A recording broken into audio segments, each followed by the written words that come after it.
The Rental Guru Heresy. By Krishna's Mercy. एक देश स्थितस्याग्नेर ज्योत्स्ना विस्तारिणी यथा परस्य ब्रह्मणः शक्तिस् तथेदम अखिलम jagat. Quote, everything that is manifested within this cosmic world is but the energy of the Supreme Lord. As fire emanating from one place diffuses its illumination and heat all around, so the Lord, although situated in one place in the spiritual world, manifests his different energies everywhere. Indeed, the whole cosmic creation is composed of different manifestations of his energy. Vishnu Purana 1:22-52. Do you follow what goes on in these spiritual institutions? I am talking about the ones that are supposedly authorized, that claim to align the Vedas. Maybe this is the byproduct of becoming too large, of carrying too much influence, of creating too large of an accompanying bureaucracy to manage affairs. But let me tell you, some of the nonsense that the followers blindly accept is too ridiculous for me to take seriously. Let me try to explain one particular farce that is actually quite significant in its impact on succession, in how the institution will operate into the future. I will try by making a comparison to something a lot of us are familiar with, the rental car experience. You're traveling to a vacation destination for a few weeks. This might also be related to business. The distinction is not important. The way it typically works is that you make the reservation based on the class of vehicle. You get different rates due to the size and features of the car. You pick a certain rate, but the fine print states that you might receive another car. It all depends what is available at the time of your arrival. When you go to pick up the car to rent, the company provides whatever is there in the lot. This is to make sure that business operates smoothly. The rental company is nice enough to take care of everything for you. They will replace your car if anything should happen to it. You are the customer, after all. Now just imagine that if the car you wanted wasn't available and the rental car company started harassing you about it. They keep asking when you will choose another car. They will give you a list of available vehicles, but it is up to you to make a choice. If you don't act fast, you will lose access to the entire company. In other words, you will have nothing to drive during your trip. This is essentially what happens in these institutions now with respect to choosing a spiritual master. You have all this enthusiasm from connecting with the culture. You either received a book, heard someone chanting a mantra, or are just generally curious. When you want to take things to next level, to get more serious, the institution asks you to choose a guide from a pre-approved list. It is like renting a guru, because should anything go wrong, you might lose access to the institution. And trust me, something will go wrong. So much has already gone wrong that there is no need to mention the sordid details. When your rental guru falls, you will not be able to worship the deity, attend programs, or publicly identify with the institution. That is, of course, until you pick another guru. The institution will offer little assistance in this regard. It is up to you. Hurry up. You surely don't want to lose your standing amongst your peers, who still have their rental guru in good standing. How can this farce be allowed to continue? How are people tolerating this?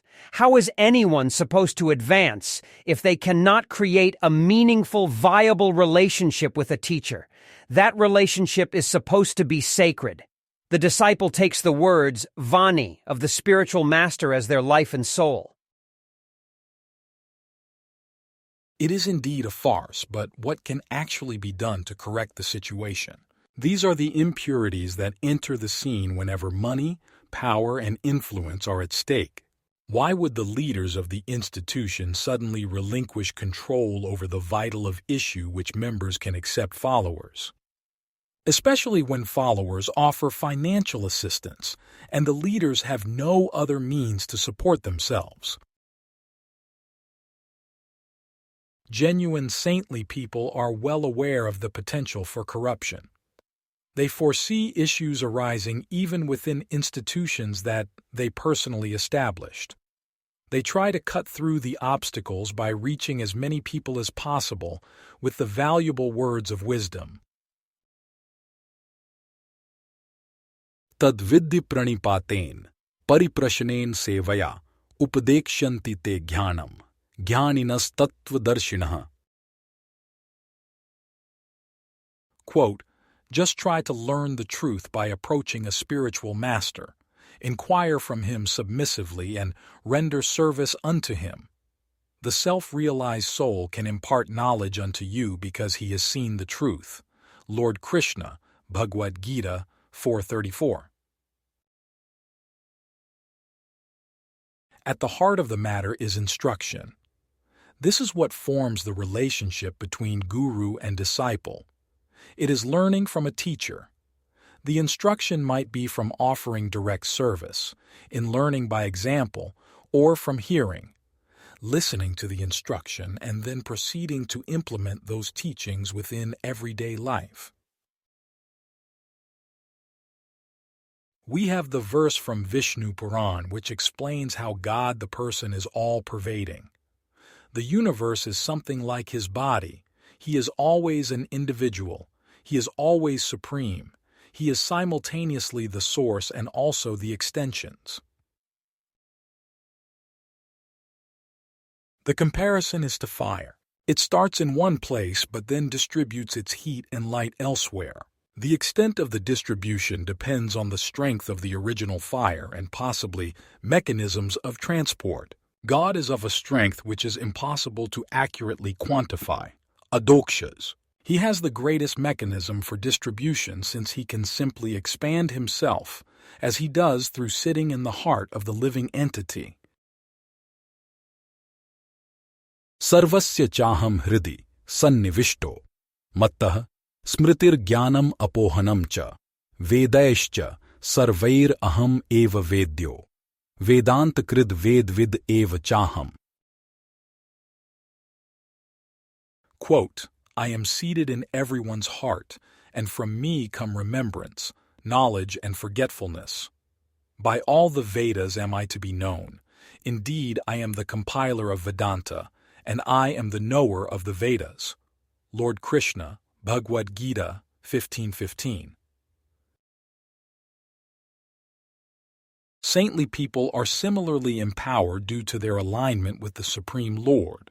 They can deliver words of wisdom in a single place, at a single time. Through their potency, through their mercy extended in the form of their assistants, that wisdom can then spread all across the universe. This provides rescue even during dark times of institutional corruption and obstruction by hostile forces.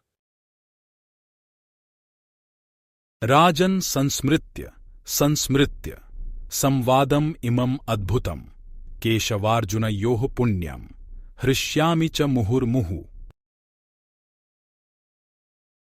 Quote, O King, as I repeatedly recall this wondrous and holy dialogue between Krishna and Arjuna, I take pleasure, being thrilled at every moment. Sanjaya, Bhagavad-gita 1876.